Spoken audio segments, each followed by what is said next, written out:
नमस्कार, आप देख रहे हैं न्यूज़ वन इंडिया। मैं हूं आपके साथ अनन्या बेदी।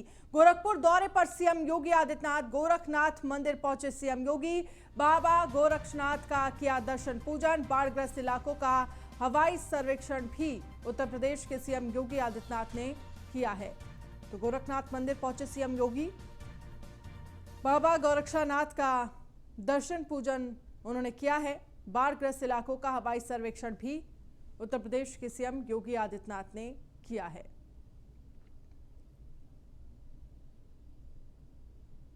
तो बाढ़ग्रस्त इलाकों का किया हवाई सर्वेक्षण। गोरखपुर दौरे पर सीएम योगी आदित्यनाथ बाबा गोरक्षनाथ का दर्शन पूजन किया है। सीएम योगी ने बाढ़ग्रस्त इलाकों का हवाई सर्वेक्षण भी किया है।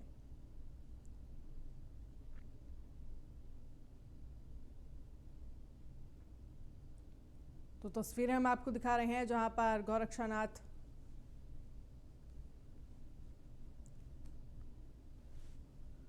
और हरेंद्र दुबे ज्यादा जानकारी के लिए हमारे साथ लाइव जुड़ गए हैं। हरेंद्र, गोरखपुर पहुंचे हैं सीएम योगी आदित्यनाथ, आज उनका गोरखपुर का दौरा है।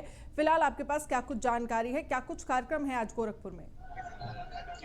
देखिए, उत्तर प्रदेश के मुख्यमंत्री योगी आदित्यनाथ 2 दिवसीय दौरे पर गोरखपुर पहुंचे हैं। पहले गोरक्षनाथ मंदिर में जाकर के गुरु गोरखनाथ का आशीर्वाद लिया है। वहां कुछ समय विश्राम करने के बाद वह सीधे चौरी चौरा विधानसभा क्षेत्र में आएंगे, जहां पर बाढ़ पीड़ितों को राहत सामग्री वितरण करेंगे। साथ ही साथ बताना चाहेंगे कि खजनी विधानसभा क्षेत्र के उनवल में पहुंचेंगे, जहां बाढ़ पीड़ितों को वहां राशन वितरण करेंगे। राहत सामग्री वितरण करने के बाद सहजनवा विधानसभा पहुंचेंगे, वहां भी बाढ़ पीड़ितों को राहत सामग्री वितरण करेंगे। साथ ही साथ हम बताना चाहेंगे कि जिन जगहों पर उनका कार्यक्रम लगा, वहाँ सुरक्षा व्यवस्था के पुख्ता इंतजाम जिला प्रशासन ने किया। खास तौर से हवाई सर्वेक्षण भी करेंगे, बाढ़ क्षेत्रों का दौरा भी करेंगे और जगह जगह जहाँ उनका कार्यक्रम लगा वहाँ पर भारी संख्या में लोग बाढ़ पीड़ित पहुंचे हुए हैं, जिन्हें खास तौर से बताना चाहेंगे कि अगर चौरी चौरा विधानसभा की खुद की बात की जाए, यहाँ 171 लोगों को राशन वितरण होगा, लेकिन 10 लोगों को मुख्यमंत्री अपने हाथों से बाढ़ राहत सामग्री वितरण करेंगे। अभी फिलहाल सीएम योगी आदित्यनाथ कहाँ मौजूद हैं, आपसे समझना चाहेंगे, और इसके बाद का क्या कुछ कार्यक्रम होगा?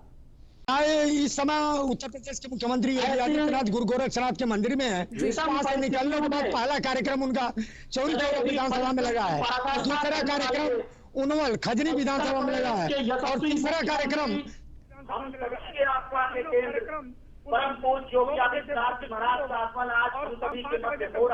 कार्यक्रम चलेगा। यह हम सभी के लिए सुखद क्षण होगा, गौरव का क्षण होगा। अपने मुख्यमंत्री चलिए, बहुत बहुत शुक्रिया तमाम जानकारी के लिए हरेंद्र। खबर है लखनऊ से, जहां पर स्मारक घोटाला मामले में विजिलेंस ने तेज की है कार्रवाई। 57 और आरोपितों के खिलाफ चार्जशीट दाखिल करेगी विजिलेंस। यूपी आरएनएन के 23 तत्कालीन अधिकारी समेत 57 आरोपी। विजिलेंस ने आरोपियों के खिलाफ जुटाए साक्ष्य। 1400 करोड़ के स्मारक घोटाले की जांच में सतर्कता अधिष्ठान ने जांच की तेज। ईडी भी कर रहा है स्मारक घोटाले की जांच। तो हाईकोर्ट ने विजिलेंस को 4 सप्ताह में विवेचना पूरी करने का निर्देश दिया था। स्मारक घोटाला मामले में लोकायुक्त जांच में 1400 करोड़ के घोटाले का खुलासा हुआ था। जनवरी 2014 में स्मारक घोटाले में दर्ज हुई थी एफआईआर। पूर्व मंत्री नसीमुद्दीन सिद्दीकी, बाबू कुशवाहा समेत 19 लोग नामजद। स्मारक घोटाले में अब तक 18 आरोपियों के खिलाफ दाखिल हो चुकी है चार्जशीट।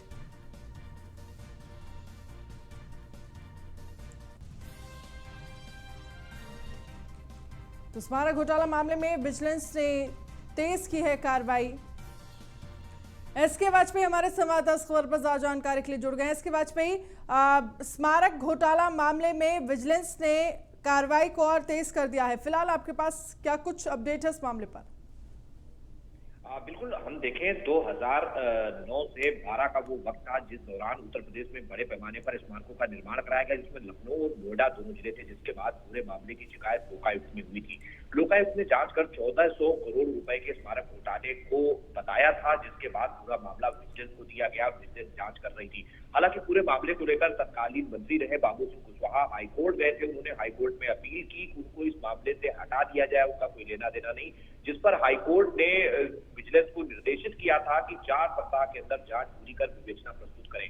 तो अब लगातार विजिलेंस तेजी के साथ पूरे मामले की जांच कर रही है। 57 और आरोपी हैं जिन पर चार्जशीट अभी तक दाखिल नहीं हुई थी, वो भी दाखिल होने जा रही है, और साथ ही साथ में जो बाकी लोग उनसे कनेक्टेड हैं, जिसमें कई ऐसी संस्थाएं हैं जो उस दौरान स्मारक का निर्माण करा रही थी, वो भी इसमें शामिल है। साथ ही साथ बड़े पैमाने पर उत्तर प्रदेश निर्माण निगम के अधिकारी भी शामिल हैं। तो निश्चित है कि पूरे मामले पर जल्द ही चार्जशीट दाखिल होगी, और दाखिल होने के बाद कहीं न कहीं पूरे मामले ने तेजी पकड़ ली है, क्योंकि उत्तर प्रदेश में चुनाव भी आ रहा है, और ऐसी स्थिति में कहीं न कहीं जब विजिलेंस इस पूरे मामले को तेजी के साथ आगे बढ़ा रही है, तो निश्चित है बीएसपी सुप्रीमो और उससे जुड़े हुए लोगों की परेशानी जरूर बढ़ सकती है। इसमें तत्कालीन मंत्री रहे नसीमुद्दीन सिद्दीकी, बाबू सिंह कुशवाहा समेत कई ऐसे आरोपी हैं जिन पर उस दौरान 2014 के वक्त के समय ये केस दर्ज हुआ था, और अब कहीं न कहीं ये मामला जब तेजी से आगे बढ़ रहा है, तो कहीं न कहीं उन लोगों के लिए जरूर परेशानी जल्द ही खड़ी हो सकती है। जी बिल्कुल, इस पूरे मामले की बात करें तो 57 और आरोपितों के खिलाफ चार्जशीट दाखिल करेगी विजिलेंस की टीम।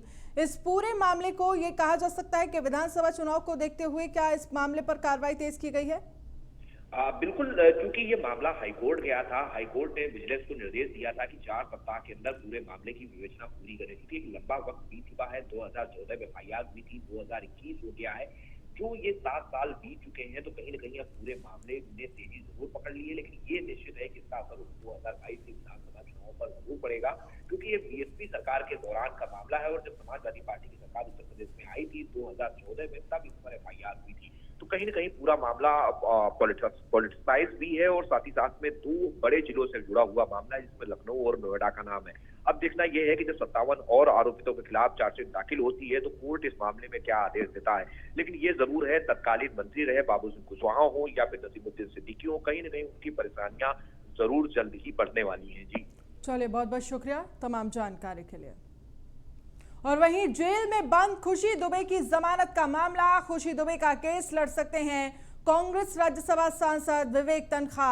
अगर खुशी दुबे कहें तो मैं उनका केस लड़ने को तैयार हूं, विवेक तन्खा की तरफ से कहा गया। खुशी दुबे ने सुप्रीम कोर्ट में इलाहाबाद हाईकोर्ट के फैसले को दी है चुनौती। हाईकोर्ट ने खुशी दुबे की जमानत खारिज करने के फैसले को सुप्रीम कोर्ट में चुनौती दी है। हाईकोर्ट में अपनी खराब सेहत का हवाला देकर दाखिल की थी जमानत अर्जी। आपको बता दें कि चर्चित बिकरू कांड में अमर दुबे को पुलिस ने हमीरपुर एनकाउंटर में ढेर कर दिया था, और शादी के महज 9 दिन बाद खुशी दुबे को पुलिस ने गिरफ्तार किया था।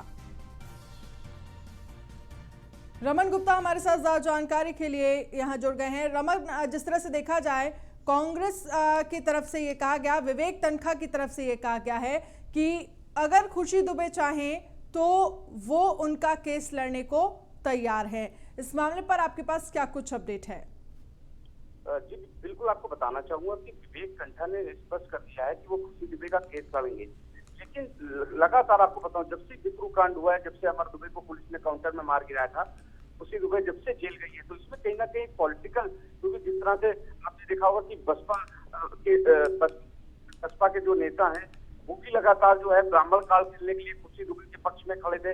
कांग्रेस भी, क्योंकि सतीश चंद्र मिश्रा भी पहले से ही कह रहे थे, अब कांग्रेस भी इस पूरे मामले में खुल के आ गई है। तो कहीं ना कहीं खुशी दुबे मामले में हर पार्टी एक ब्राह्मण वोट बैंक भी खोजने का प्रयास कर रही है। तो विवेक तन्खा ने भी इस पूरे मामले में कह रही है कि उसका केस जो है वो सुप्रीम कोर्ट में उसको चुनौती देंगे। तो कहीं ना कहीं वोट बैंक की भी राजनीति की तरह देखा जा रहा है। और खुशी दुबे प्रकरण में कई बार लखनऊ से लेकर कानपुर तक प्रदर्शन भी हुए, कई सम्मेलनों में कई नेताओं ने खुशी दुबे का पक्ष भी रखा।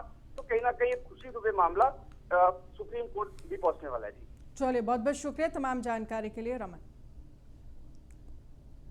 बिकरू कांड में जय वाजपेयी के भाइयों के खिलाफ वारंट जारी किया गया। दोनों भाइयों के खिलाफ अरेस्टिंग वारंट हुआ है जारी। गैंगस्टर कोर्ट ने जारी किया है अरेस्टिंग वारंट। रजय और अजय, जिनके खिलाफ अरेस्ट वारंट जारी किया गया, कुख्यात विकास दुबे का था खजांची जय वाजपेयी। बिकरू कांड में जय के साथ ही दोनों भाइयों पर भी गैंगस्टर की कार्रवाई हुई थी, और जमानत पर छूटने के बाद से कोर्ट में पड़ने वाली तारीख में हाजिर नहीं हो रहे थे। इस मामले में न्यायाधीश गैंगस्टर कोर्ट मोहम्मद सफीक ने अरेस्ट वारंट जारी किया है।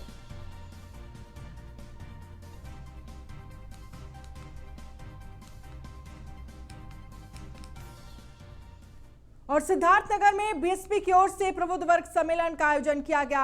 सम्मेलन में बसपा के राष्ट्रीय महासचिव सतीश चंद्र मिश्रा ने शिरकत की।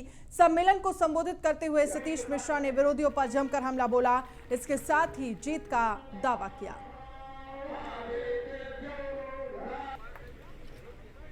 देखिए, भाजपा ने धीरे धीरे सारे संस्कृत विद्यालय, महाविद्यालय, उन्होंने उनको पैसा देना बंद कर दिया। सरकारी विद्यालयों की बात कर रहा हूँ मैं, जो प्राइवेट थे उसमें तो बहन मायावती जी ने 365 विद्यालयों को अनुदान दिया था, उसके बाद से आज तक नहीं मिला।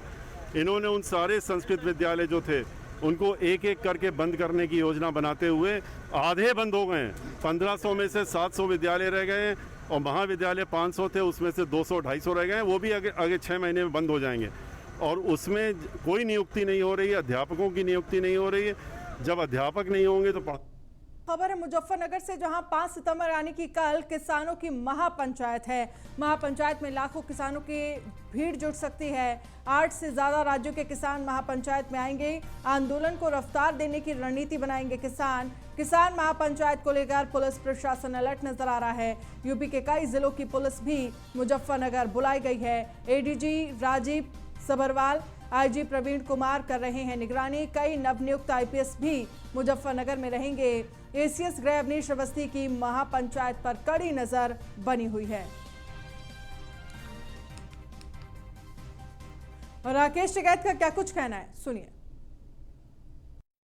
पूरे देश भर में मीटिंगें होंगी और संयुक्त मोर्चे पे जो पूरे देश की जनता ने, नौजवान ने जो एक विश्वास करा है, तो उस पर बातचीत होगी कि कौन कौन मीटिंग लेना चाहते हैं, देश में क्या इशू चल रहे हैं, देश की बड़ी बड़ी संस्थाएं सरकार बेच रही हैं, उस पर बातचीत होगी।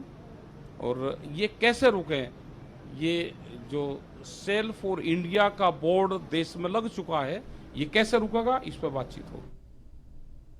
और कल जिस तरह से महापंचायत होने वाली है, इस पर हमारे एसोसिएट एडिटर ब्रजेश श्रीवास्तव की एक रिपोर्ट देखिए। 9 महीने से ज्यादा का वक्त हो चुका जब किसान बिलों के खिलाफ किसान आंदोलनरत है। देश के अलग अलग कोनों में लगातार प्रदर्शन चल रहा है, लेकिन अब पश्चिमी उत्तर प्रदेश के मुजफ्फरनगर ने ना जाने कितनी किसान पंचायतें देखी हैं, ना जाने कितने किसान आंदोलन का साक्षी ये मुजफ्फरनगर रहा है। एक बार फिर मुजफ्फरनगर में किसान महापंचायत का आयोजन हो रहा है, लेकिन ये किसान महापंचायत अपने पुराने सारे रिकॉर्ड तोड़ने जा रही है, क्योंकि सबसे बड़ी बात यह है कि 9 महीने से देश का किसान आंदोलनरत है किसान बिलों के खिलाफ। किसान बिलों की वापसी की मांग लेकर किसान दिल्ली के बॉर्डर पर अलग अलग जगह पर बैठा हुआ है, लेकिन अब मुजफ्फरनगर में किसान महापंचायत के जरिए किसान एक बार फिर अपनी ताकत का एहसास कराने जा रहा है।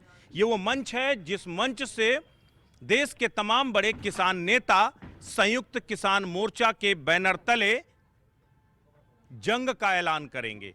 पूरी तरीके से यहां से खास करके उन तमाम राज्यों में जहां पर आगामी चुनाव होने जा रहे हैं, उन तमाम राज्यों के लिए किसानों की क्या रणनीति होगी, उस पर चर्चा होगी। भव्यतम मंच तैयार हो चुका है। जरा पहले आपको ये तस्वीर दिखाते हैं कि किस तरीके की ये पूरी यहाँ की तैयारी है। यूं तो मुजफ्फरनगर में बहुत सारी किसान पंचायतें हुई, लेकिन इस भव्यतम स्वरूप में ये पहली किसान की महापंचायत होने जा रही है और इसमें देश के अलग अलग राज्यों से किसान नेता आए हैं और अपनी बात मुखर कर रहे हैं।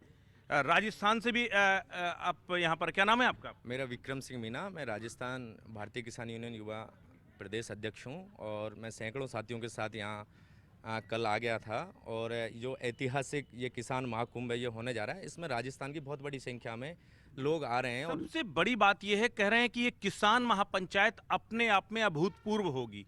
किस मायने में कहा जा रहा है कि सबसे बड़ी? क्या संख्या के लिहाज से, मुद्दों के लिहाज से, एग्रेशन, वो तमाम चीजें किस लिहाज से अभूतपूर्व होगी? पिछले देश में 9 महीने से जो देश का किसान दिल्ली के उन तमाम बॉर्डरों पर आंदोलन कर रहा है, ये गूंगी फेरी मोदी सरकार जो इस देश की ज़बरदस्ती किसानों पर 3 काले कानून जो थोप दिए हैं, ये देश का किसान चाहता है कि उनको एमएसपी की गारंटी का कानून मिले। मैं तमाम साथियों के साथ यहाँ राजस्थान से आया हूँ और हम इस निर्णायक युद्ध में अपनी भागीदारी राजस्थान से सुनिश्चित करने आए हैं कि ये टिकैत साहब की कर्म भूमि और जन्मभूमि है। यहाँ से जो भी फैसले होते हैं वो निर्णायक और ऐतिहासिक फैसले होते हैं। ये देश का नहीं, विश्व का सबसे बड़ा एक ऐतिहासिक एक ऐसा मंच होगा जिस पर पूरा देश की हुकूमत की जड़ें हिलने का ये आंदोलन काम करेगा। ये महज एक वानगी है कि किस तरीके से किसान इस महापंचायत के जरिए न सिर्फ अपनी आवाज बुलंद करेंगे बल्कि अपने हक को मांगेंगे भी, और हक को किस तरह हासिल करें उसको लेकर रणनीति भी तैयार करेंगे। तो मंच तैयार हो रहा है। बारिश जरूर थोड़ा बहुत खलल डाल रही है व्यवस्थाओं पर, लेकिन जो इन किसानों के हौसले हैं वो पूरी तरीके से बुलंद हैं। और जब किसान महापंचायत यहाँ से आयोजित होगी तब देखने वाली बात होगी कि आखिर किसान महापंचायत के जरिए किसान किस तरीके से सरकार के साथ आर पार की लड़ाई का ऐलान करते हैं। वीडियो जर्नलिस्ट उपेंद्र व सहयोगी सचिन जौहरी के साथ Brajesh Shrivastava, news one India, Muzaffarnagar. 5 सितंबर को इस महापंचायत का आयोजन किया जा रहा है और इस महापंचायत को ऐतिहासिक बनाने की तैयारी है। इसी कड़ी में हमारे एसोसिएट एडिटर ब्रजेश श्रीवास्तव ने वहां मौजूद किसानों से बातचीत की। सुनिए। किसान की महापंचायत आयोजित होने जा रही है और देश भर से किसानों का आगमन मुजफ्फरनगर में होने लगा है। और आप जरा ये तस्वीर देखिए, ये है भंडारों की। इसी तरीके से जो लंगर हैं, किसान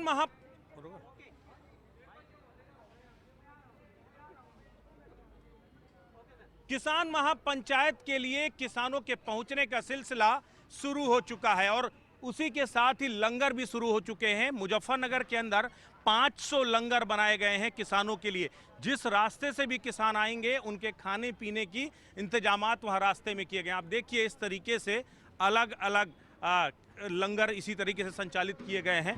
बारिश लगातार इस पूरी महापंचायत में खलल डालने की कोशिशें कर रही, बावजूद उसके जो किसानों के आने का सिलसिला है वो लगातार चल रहा है।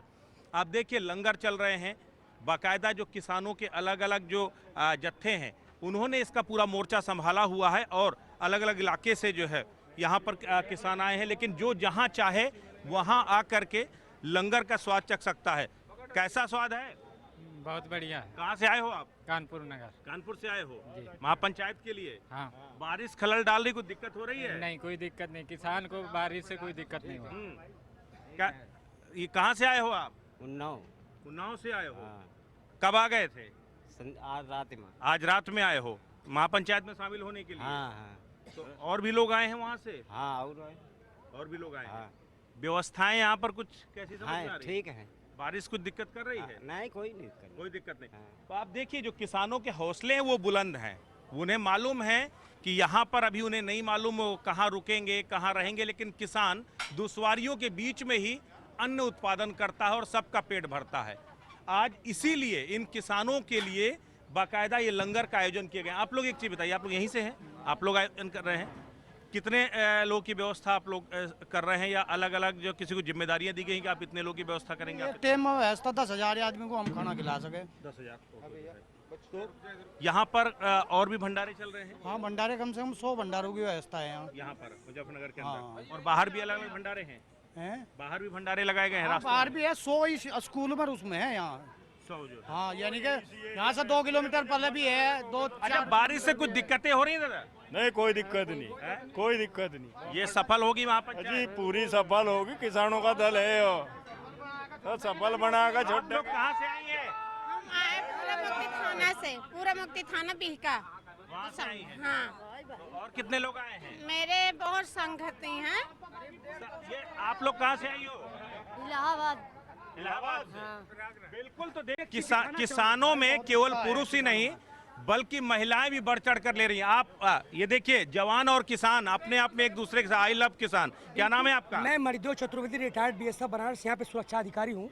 सारी चीज़ें ये आप देख सकते हैं, दिखाइए यहाँ पे कहाँ गुरुद्वारा है, कहाँ पार्किंग करना है, कहाँ आने जाने का रास्ता, सब कुछ इसमें हमने सबको जो जहाँ से जत्था रहा सबको उपलब्ध करा दिया गया है। कोई किसी को दिक्कत ना हो। दिल में बुलबुलें हो तो आसमां को झुकते देखा है, हो बाजुओं में दमखम तो पहाड़ों को हिलते देखा है, और नहीं चुम लेती मंजिलें यूं ही किसी कदमों को, तूफाए जो सो तमन्नाओं में मुश्किलों को ढलते देखा है। हमने सर्दियों में ठुठरे हैं, गर्मियों में जले हैं, बरसातों में भीगे हैं, लेकिन हौसले कुछ नहीं हो सकते हैं। तो नाज़रीनों की नादाओं से दुनिया को बचा। एक तरफ आप देखिए भारतीय किसान एकता जो है, मैंने बीएसएफ में नौकरी किया और मैं स्तब्ध हूँ कि जिस तरह से कानून के पन्ने फाड़े जा रहे हैं, जिस तरह से न्यायपालिका कहाँ है, एजेंसियाँ कहाँ है, जिस तरह से पूरा देश आज रोड पे है। आज जो हमारी रोटी तिजोरी में बंद करने का प्रयास किया जा रहा है, वो बहुत ही मैं खेद प्रकट कर रहा हूँ, दुखी हूँ कि क्या इसीलिए मैंने 31 साल सरहद पे रक्षा किया। तो कहीं ना कहीं आज पूरी सरकार हम लोगों को रोड पे ला दिया है और हम जीतेंगे। हमने 65 जीता, 71 जीता, करगिल जीता, ये भी हम जीत के दिखाएंगे। जी हाँ, आप देखिए बेटा किस तरीके से प्रॉपर वे में प्लानिंग की गई है। बाकायदा ये पूरा मैप है कि अगर इस पूरी ये किसान महापंचायत में आने वाले मानचित्र किसान महापंचायत कहाँ कहाँ पर रुकने की जगह है, किस रूट से पैदल जाया जाएगा, वाहन पार्किंग कहाँ होगी, बाकायदा पूरा ट्रैफिक रूट मैप बनाया गया है। तो इस बार की जो किसान महापंचायत है कई मायने में बेहद अहम है।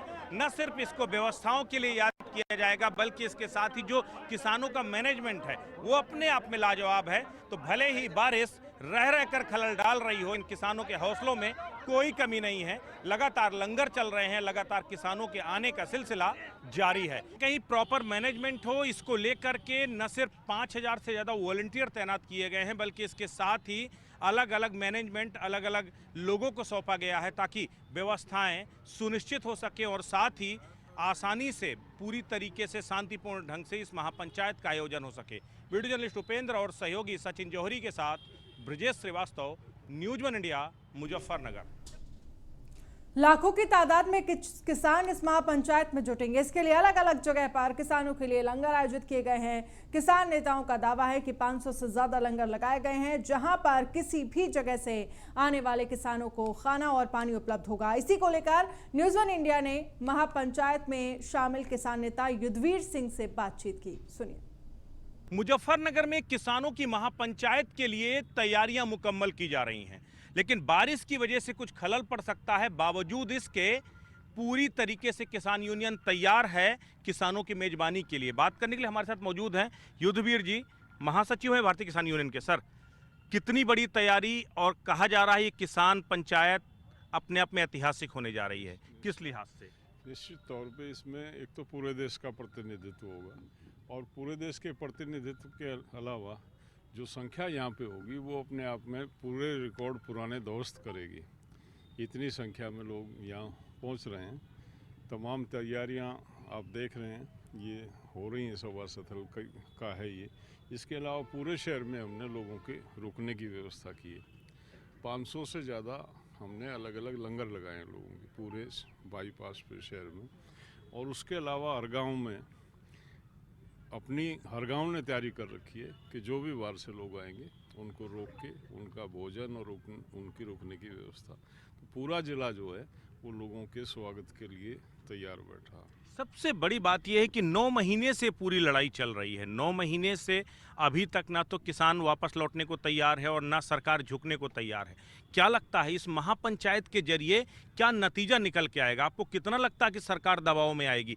क्या उत्तर प्रदेश में आगामी आने वाले चुनाव को लेकर के जो है सरकार पर दबाव बनाने की कोशिश है? देखिए, हमारा चुनाव से कोई लेना देना नहीं है, ना हमारा आज का आंदोलन है चुनाव को देख के। ये तो पिछले साल जून में शुरू हो गया था, तो तब तो सोचा ही नहीं था कि इतना लंबा चलेगा।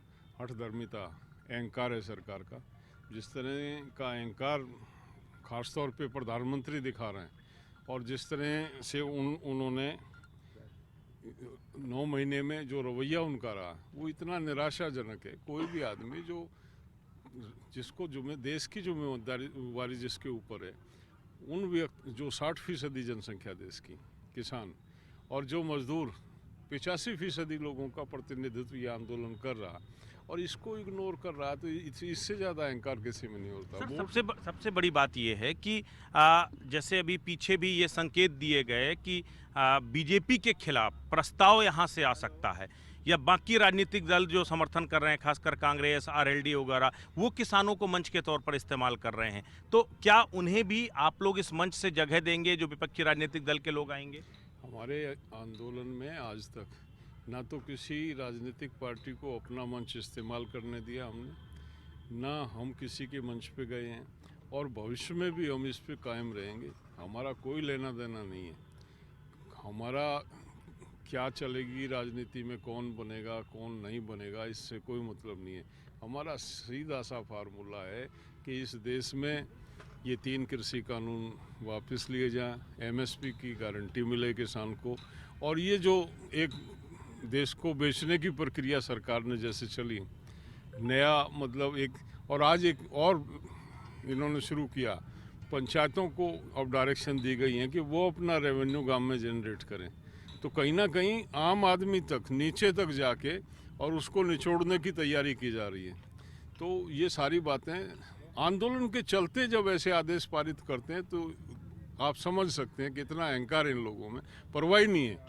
गांव के लोग आंदोलनरत हैं और गांव में एक फाइनेंशियल बर्डन पंचायत को कह दिया तुम रेवेन्यू जनरेट करो, किससे करेंगे? गांव के लोगों से, यानी कि गांव के लोगों पे पंचायती टैक्स लगेंगे। अब आने वाले समय में पंचायत की जमीन बिकेंगी, पंचायती टैक्स लगेंगे। तो क्या क्या अहम मुद्दे होंगे इस पंचायत में? जैसे आपने पंचायती टैक्स का जिक्र किया, और क्या मुद्दे हो सकते हैं? मुद्दे बुलेटिन में फिलहाल इतना ही। आप बने रहिए न्यूज़ 1 इंडिया के साथ। नमस्कार।